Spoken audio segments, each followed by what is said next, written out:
வணக்கம் மக்களே, சற்று முன் கிடைத்த தகவல் ஒன்றை பார்க்க போகிறோம். செங்கோட்டையனின் ரீவோல்ட் இது மட்டும் நடக்கவே கூடாது. எடப்பாடி பழனிசாமிக்கு பறந்த அலர்ட், திடீர் தகவல். இந்த ஒரு தகவலை பற்றி தான் நாம் பார்க்க போகிறோம்.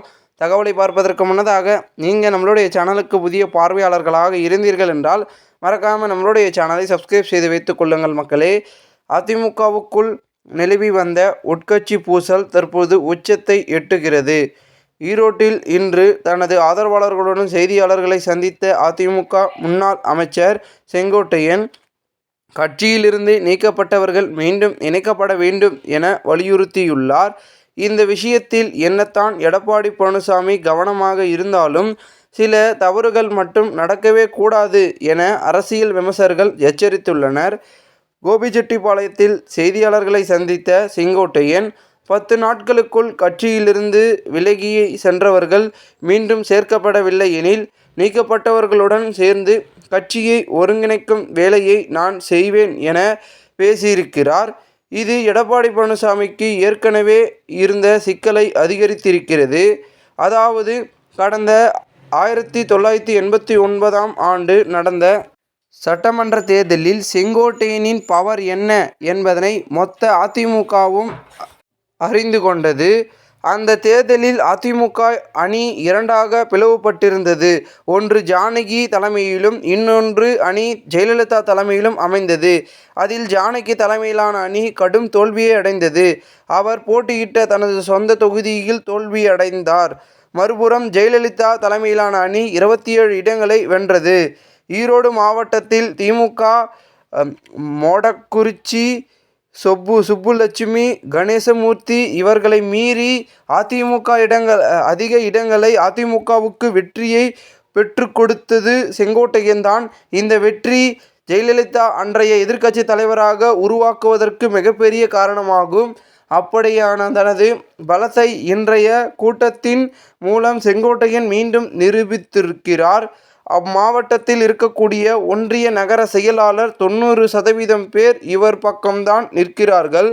கட்சியின் பொதுச் செயலாளரான எடப்பாடி பழனிசாமியால் இந்த கூட்டத்தையோ செங்கோட்டையனையோ தடுக்க முடியவில்லை. செங்கோட்டையனின் இந்த முயற்சி வெற்றியடையாது என்றும் வீண் முயற்சி என்று எடப்பாடி ஆதரவாளர்கள் கூறுகிறார்கள். ஆனால் செங்கோட்டையனின் நகர்வு ஈரோட்டில் மிகப்பெரிய தாக்கத்தை ஏற்படுத்தி இருக்கிறது.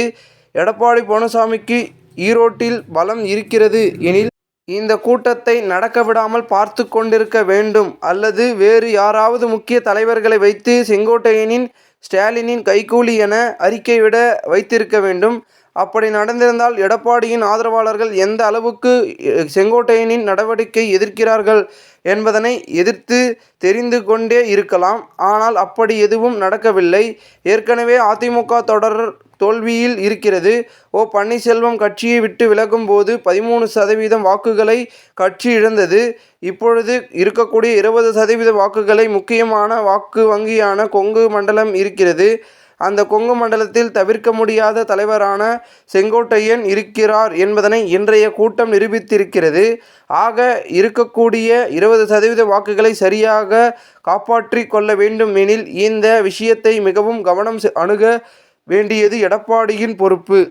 நாங்கள் 6 பேர் சேர்ந்து எடப்பாடியை சந்தித்து கட்சியை விட்டு நீக்கியவர்களை மீண்டும் இணைக்க வேண்டும் என்றும் வலியுறுத்தினோம் என செங்கோட்டையன் கூறினார். ஆனால் அதற்கு எடப்பாடி மறுக்கிறார்.